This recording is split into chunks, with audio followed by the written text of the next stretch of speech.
فرض ہے، بہت ضروری ہے، لیکن اپنا کام دھندا چھوڑ کے 24 گھنٹے سجدوں پہ سجدے ٹھوکے رہنا، یہ اسلام نے اس کو جائز قرار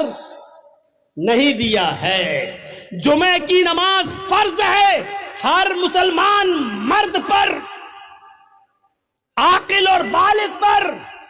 لیکن جمعے کی نماز کے لیے صبح آ جاؤ اور شام تک مسجد میں رہ کر سجدوں پہ سجدے کرتے رہو، یہ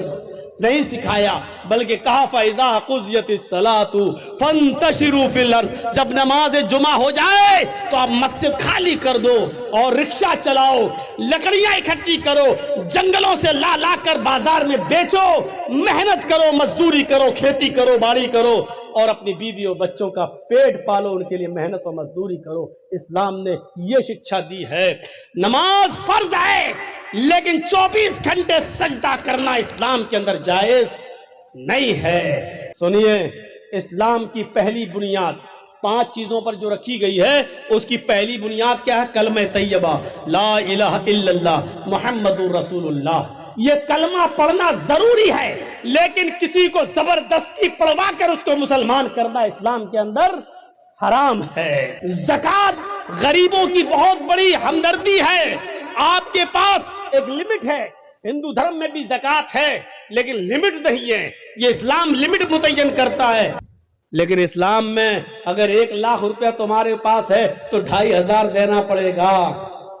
2500 اگر 2400 دو گے اور 100 روک لیا تب بھی آپ گناہگار ہیں، یاد رکھیے گا۔ 1 لاکھ ہے، 2500 آپ پر زکوٰۃ بن رہی ہے،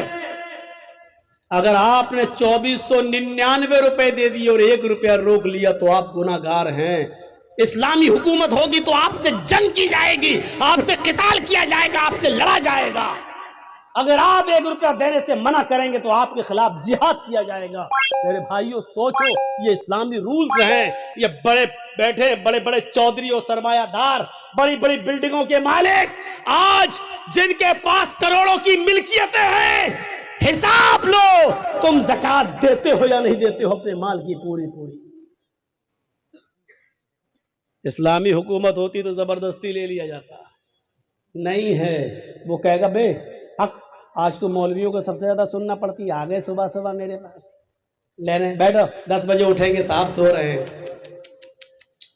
اللہ کا شکر ادا کرو کہ ان مولویوں نے تمہارے لیے بہت آسانی پیدا کر دی، ورنہ ذمہ داری تمہاری تھی مدرسوں میں پیسہ پہنچانے کی۔ یہ تمہارے گھر آ کر تمہیں عذاب الہی سے بچا رہے ہیں، تمہارے گھر آ کر۔ لیکن اللہ کے رسول کی زندگی کا اگر آپ مطالعہ کریں، محمد رسول اللہ کی لائف کی اگر آپ اسٹڈی کریں، تو جس دن سے پیدا ہوئے اور جب آپ اس دنیا کو چھوڑ کر رخصت ہوئے، پیدائش سے لے کر 40 سال تک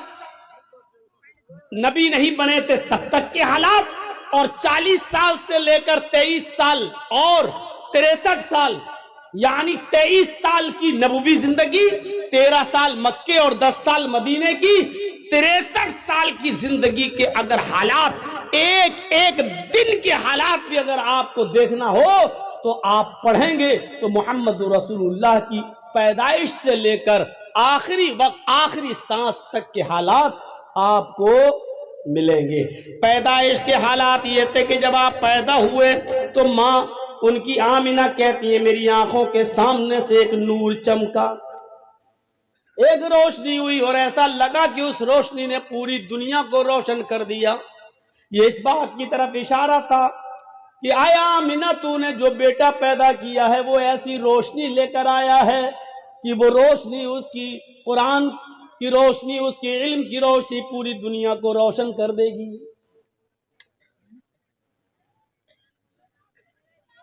جب آپ کی عمر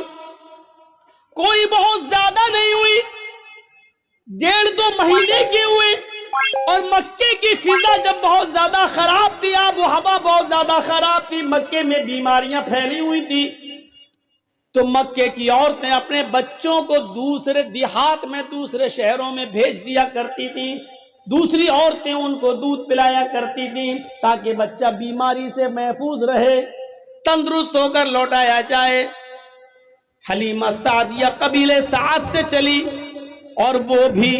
اور عورتوں کے ساتھ آتی ہے، اور جب آتی ہے تو اسی کی قسمت میں محمد رسول اللہ تھے۔ کچھ حجت کے بعد، بحث و مباحثے کے بعد آمینہ نے اپنا بیٹا حلیمہ کو دے دیا۔ حلیمہ سعدیہ کہتی ہے کہ میری سواری بہت کمزور تھی، جب میں قبیلے بنو سعد سے سواری پر بیٹھ کر آئی تو تھک جاتی تھی اور کہیں رک جاتی تھی، بیٹھ جاتی تھی، آدھا ایک گھنٹہ سستاتی تھی، اس کے بعد دوبارہ چلتی تھی۔ لیکن جب محمد کو میں نے لیا، اس 1.5 مہینے کے بچے کو جب میں نے اپنی گود میں لیا، اس 45 دن کے بچے کو جب میں نے اپنی گود میں لیا اور اس سواری کے اوپر بیٹھی اور قبیلے بنو سعد اپنے گھر میں اپنے خاندان میں لے کے آنے لگی، تو میری وہی سواری جو تھک جایا کرتی تھی ہوا سے باتیں کرنے لگی، اس کی بیماری ختم ہو گئی، تھکنے کا نام نہیں لیتی تھی، کبھی رکنے کا نام نہیں لیتی تھی۔ پیچھے سے بنو حلیمہ کی سہیلیاں ان کی دوست، ان کی سہیلیاں پیچھے رہ گئیں، ان کی سواریاں پیچھے رہ گئیں، اور حلیمہ کی سہیلیاں چیخ کر کہنے لگی، او بنت ابو زؤیب، او ابو زؤیب کی بیٹی ذرا رک جا، مجھے بھی تو اپنے پاس آ جانے دے، ہم لوگ ساتھ میں آئے تھے، ساتھ میں جائیں گے۔ جب تیری اونٹنی تھک جاتی تھی، تیری سواری تھک جاتی تھی تو ہم بھی رک جاتے تھے، آج تو رکنے کا نام نہیں لے رہی ہے، جب جا رہے ہیں تو تو اکیلی بھاگ رہی ہے، ارے ہمیں بھی تو اپنے ساتھ لے کے چل۔ اور پیچھے مڑ کر حلیمہ کہتی، میں کیسے رکوں، یہ اونٹنی رکنے کا نام ہی نہیں لیتی ہے، بخدا میں نہیں جانتی ہوں کہ اس اونٹنی کو کیا ہو گیا ہے، یہ تو بڑی کمزور تھی، بڑی لاغر تھی، بڑی نحیف تھی، بہت ہی زیادہ کمزور تھی، پتہ نہیں اس میں اتنی طاقت کہاں سے آ گئی۔ پھر وہ اس 1.5 مہینے کے بچے کو اٹھاتی ہے، کہتی ہے با خدا مجھے تو اس بچے میں کوئی چمتکار نظر آ رہا ہے، مجھے تو اس بچے کی کوئی برکت نظر آ رہی ہے۔ میرے پیارے ساتھیوں، یہاں سے محمد رسول اللہ کے حالات کا ذرا جائزہ لیجئے، پہلے دن سے لے کر یہ 45 دن کی کیپیسٹی ہے۔ میرے بھائیوں ذرا غور کرو، جب ہوش سنبھالا اس وقت کی زندگی کے بارے میں دیکھیے، اور جب 40 سال کی عمر میں جب آپ کو نبوت ملی، اقرأ باسم ربک الذی خلق، یہ قرآن کی پہلی آیت جب نبی اکرم کے اوپر نازل ہوئی تو یہاں سے سلسلہ چلا تو اللہ کا نام لے کر پڑھ، اقرأ باسم ربک الذی خلق، اس رب کے نام سے پڑھ جس نے پیدا کیا۔ یہاں سے آپ نے اپنی زندگی کا 90 آغاز کیا، 90 دور یہاں سے شروع ہوتا ہے، پھر آپ کا سفر ہمیشہ اللہ ہی کے نام پہ چلتا رہا، اللہ ہی کے نام پہ آگے بڑھتا رہا، یہاں تک کہ یہ 90 سفر جب 63 سال کی پوری زندگی کر چکا ہے، اور اللہ نے جب اپنے پاس بلایا تو اس نبی کی زبان سے آخری جملہ یہی نکلا، اللہم بالرفیق الاعلی، اللہم بالرفیق الاعلی، اللہم بالرفیق الاعلی، آئے اللہ رفیق اعلیٰ میں، آئے اللہ رفیق اعلیٰ میں۔ زندگی کا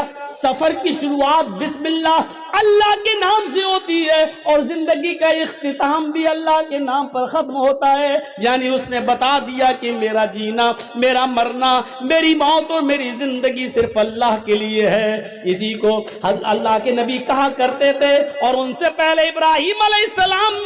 یہی کہا کرتے تھے، ان صلاتی و نسکی و محیای و مماتی للہ رب العالمین، میری نماز، میری قربانی، میری زندگی اور میری موت سب اللہ کے لیے ہے۔ ہمارا اور آپ کا معاملہ اسلام کے تعلق سے ایسا ہونا چاہیے کہ مثلا ہم چائے پئیں تو یہ سوچیں کہ چائے پینا کہیں جائز ناجائز تو نہیں ہے، ہم پانی پی رہے ہیں تو یہ سوچیں کہ پانی پینا کہیں ناجائز تو نہیں ہے، نہیں جائز ہے تو کتنی سازوں میں پئیں، کیسے پئیں، ہماری سوچ یہ ہونی چاہیے، ہمارا اٹھنا بیٹھ ہر وقت یہ سوچنا چاہیے کہ ہم چلنے میں کہیں غلطی تو نہیں کر رہے ہیں، کہیں ہم اسلام کی مخالفت تو نہیں کر رہے ہیں، ہمارے دماغ پر اسلام چھا جانا چاہیے، تب ہم اسلام کے اندر پورے کے پورے داخل ہوں گے۔ زیادہ تیز ٹوائلٹ آ رہی ہے کیا؟ سب بگاڑ دیتے ہیں میرا معاملہ یار،